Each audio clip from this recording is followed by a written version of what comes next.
মাগুরা জেলা যুব দলের সংগ্রামী সাধারণ সম্পাদক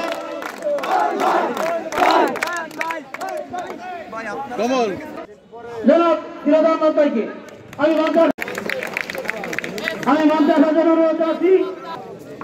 প্রিয় ভাইরা, দীর্ঘ 17 বছর সংগ্রামের পর আজ আমরা মুক্তভাবে কথা বলার সুযোগ পেয়েছি।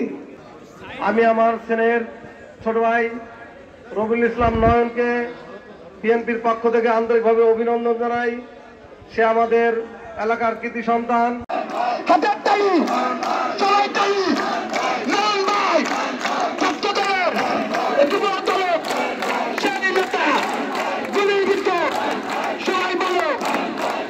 আমরা সবাই শরীর ছিলাম, আমরা সবাই ঐক্যবদ্ধ হয়ে এই স্বৈরাচার ফ্যাসিবাদের প্রসবদেরকে বাংলাদেশ থেকে প্রতিহত করেছি। অনেক মা বোনের রক্তক্ষরণ হয়েছে, অনেক ভাই বোনের রক্তক্ষরণ হয়েছে। যাদের রক্তের উপরে এই দেশ স্বাধীন হয়েছে তাদেরকে আমরা স্মরণ করতেছি। প্রিয় সহযোদ্ধারা, আমাদের কাজ শেষ হয়ে যায়নি। আমরা এই স্বৈরাচারের পতন ঘটিয়েছি। আমরা এই দেশকে স্বাধীনতার ঘোষক শহীদ রাষ্ট্রপতি জিয়াউর রহমান যে স্বপ্ন দেখেছিলেন এদেশকে একটা উন্নতিশীল দেশে পরিণত করবে, সেটার ধারাবাহিকতায় আমরা কাজ করব।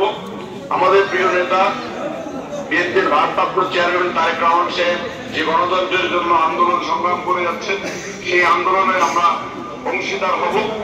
আমরা সকলে মিলে ঐক্যবদ্ধ হয়ে এই দেশকে একটা সুন্দর শস্য শ্যামলা দেশ হিসেবে গড়ে তুলব বলে আমরা সবাই আশাবাদী।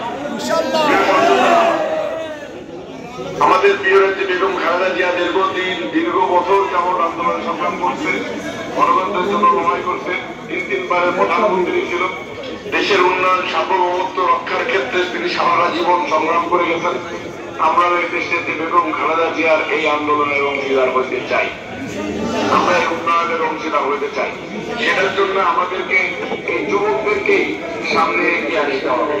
আমরা যুবকরাই এই সমাজ করব, আমরা যুবকরাই এই মাগুরা মোহাম্মদপুরকে করব, আমরা যুবকরাই এই মাগুরা 2 আসনকে করব বলে আমরা সবাই আশাবাদী। আমাদের পিতা, আমাদের মাতা যারা সিনিয়র আছেন তাদেরকে আমরা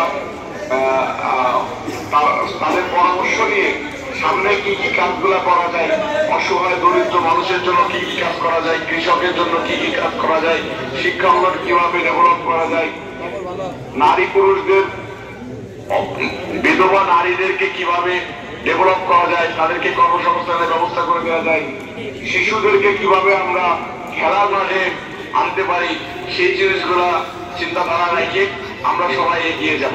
আমাদের প্রিয় নেতা বিএনপির ভারপ্রাপ্ত চেয়ারম্যান তারেক রহমান সাহেবের ঘোষিত 31 দফা নিয়ে যে কর্মসূচি আজকে এখানে আয়োজন করেছেন, এটার জন্য আপনাদের প্রতি আমি কৃতজ্ঞতা জানাচ্ছি।